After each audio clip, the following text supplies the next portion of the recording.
Justin, how difficult or how challenging have the last few weeks been for you, and what did it feel like to have a day like today? Yeah, it was tough, man. Obviously, when you're not making shots, it's my job. There's no excuses. Nobody wants to hit those shots more than I do. So just to have my teammates believing in me throughout that stretch when I wasn't, I really couldn't get anything to fall, and my family, that helped me a lot. Just to stay with it, and I've been this way since my freshman year. I've been, an everyday guy, so I just continued to take it one day at a time, and I think that was really what helped me, come out here and do what I did today. What was the hardest point, and then what did it feel like to have it break through today? The hardest point is just because the coaches even told me, obviously I'm a shooter, so when I feel like, when I'm not making shots, I feel like I'm almost useless out there. But they told me I'm one, I'm one guy that coaches. He said that he's coached that, I can be out on the court and not hit shots and still have a positive impact on the game, just with a bunch of different things, my communication, rebounding, talking on defense, just a lot of little things that some guys don't bring to the floor. So just staying with, like I said, each and every day was, the main thing for me to get through that stretch. Did any of your teammates in particular, give you any encouraging words that you kind of, maybe leaned on during the stretch? I wouldn't say there was one particular one, but like EJ, Malachi, Jamari, they know how good of a shooter I am. Obviously I do too, but when you're not hitting shots, it kind of makes you double think yourself. Because I really never had a stretch like that in all 4 years here. Where I was thinking back, where I really was struggling just to get the ball to go through the hole. So every day that in practice, even in games, they're telling me keep shooting. You're one of the best shooters in the country. Just keep letting it fly. Trust your work. That's what I did. What did it do for your confidence just to see the first one go down today? Oh, a lot. It always feels good to see the first one go down as a shooter. Regardless, though, if I miss my first one, I'm still going to shoot the second, shoot the third, fourth, fifth, sixth. I think you hit your first three. Did you start feeling it a little bit after that, getting into a little bit of a groove? Yeah, you can say that. Once you hit one or two and you see it go through the hoop, that's almost any basketball player. Just once you see it go through the hoop, you almost feel like you get in a rhythm.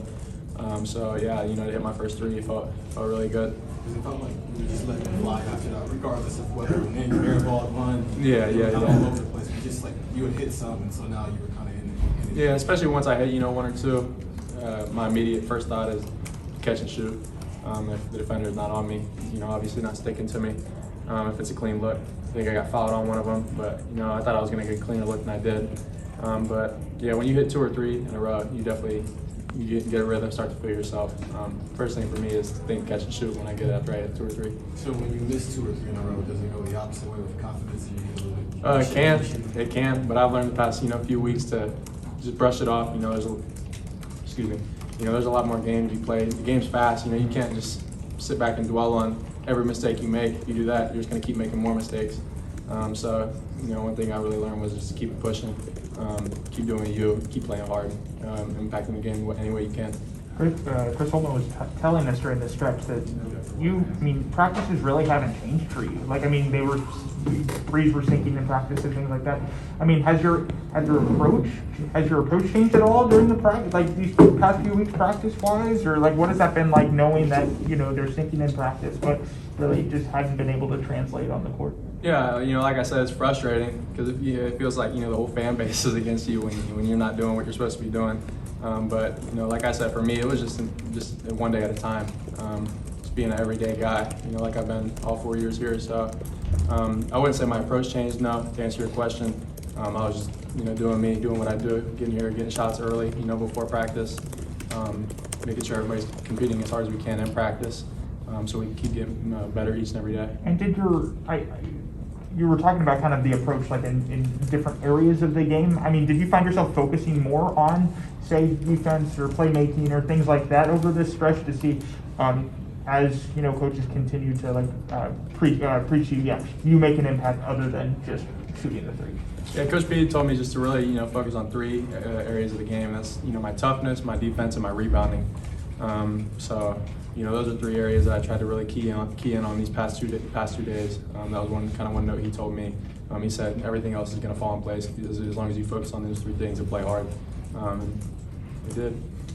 Justin, do you do anything else to kind of get out of your head outside of basketball? Maybe to just, not think about missing shots during a stretch like that? Yeah, I play video games with my teammates sometimes. That's one way just to relax. Get my mind off basketball, have some fun. I believe in God, so I talk to God a lot. To be honest, I didn't really change anything the past 2 weeks. Because like I said, I haven't really had a stretch like that in all 4 years here, where I just couldn't get a shot to fall. So I knew it really wasn't anything that I was doing. Like I was working just as hard as I always have, practicing just as hard as I always have. So just to be able to trust that, fall back on that was big for me.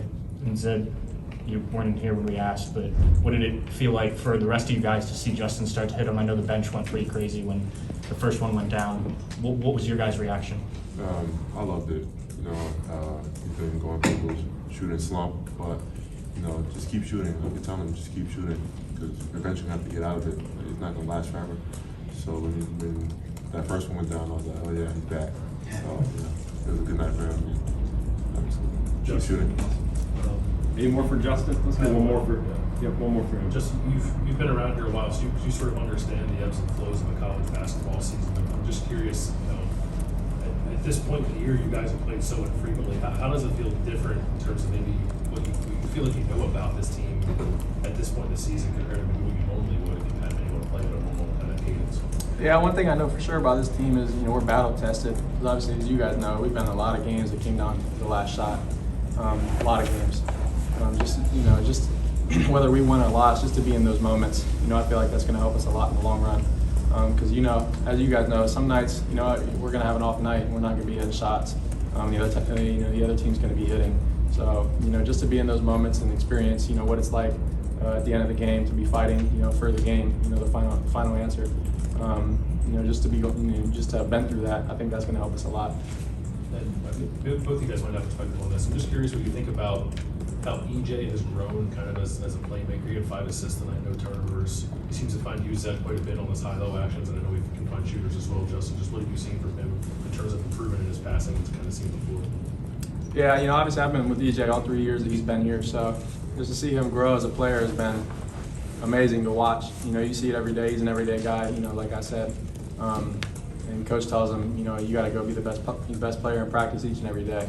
And I feel like this past couple of weeks he's really been doing that, in every aspect of the game, whether he's blocking shots, finding open teammates when the double comes, or hitting tough shots. So just to see him grow and expand his game and excel in so many different aspects of the game is really honestly amazing to watch to me. Thanks, Justin. Appreciate it, guys. Get some for EJ and we'll go down and get coach. That is Zed Key right I there. said, who is EJ? Let's talk about EJ. Player of the year. Tell me. Maybe start shooting jumpers now. Tell him. EJ. Zed, I know the Purdue game didn't go the way you wanted it. Coach Holden was pretty public about challenging you for more. To score 6 straight to start this game the way that you did and establish yourself in the paint, how much did you need that, and how much did you feel that impacted you? Well, after the Purdue game, I was talking to the coaching staff, and they just said me to be more consistent with the play. They expect a lot out of me every day in practice and in the game. So that's what they really said, just be more consistent. So I've been with Coach Vito every day, running more, shooting a lot more, and just trying to stay consistent. What does that look like? How do you work on something like that? This is the point time of the season where it's a lot of games and short stretches, and so I just got to keep the wind up. Because last year around this time, my wind has gone significantly down, and it affected my play. So just trying to not have that happen again since last year. Just trying to keep my condition up because I worked so hard for it, and I'm not trying to lose it again. So I'm just trying to keep that. What did you feel like went wrong for you against Purdue, maybe, and how much did it have to do with the tough defensive assignment of guarding a guy that was 7'4" and whatnot? Well, this ain't no excuse, but I picked up 2 quick fouls against Purdue, and I just really couldn't get no flow in the game after that.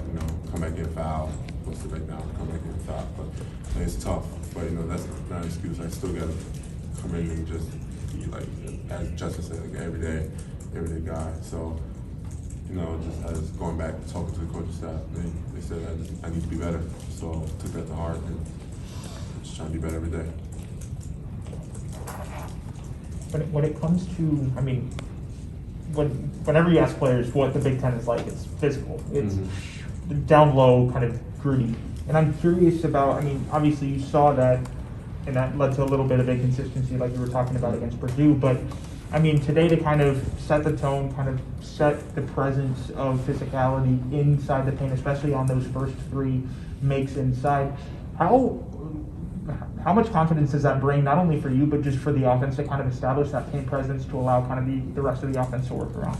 Well, confidence for me, when I see that first basket go through, I'm like, okay, like, come on, you get it going. Like you know, you're good. So I'll be out there like a little nervous every game. I'm nervous before the game.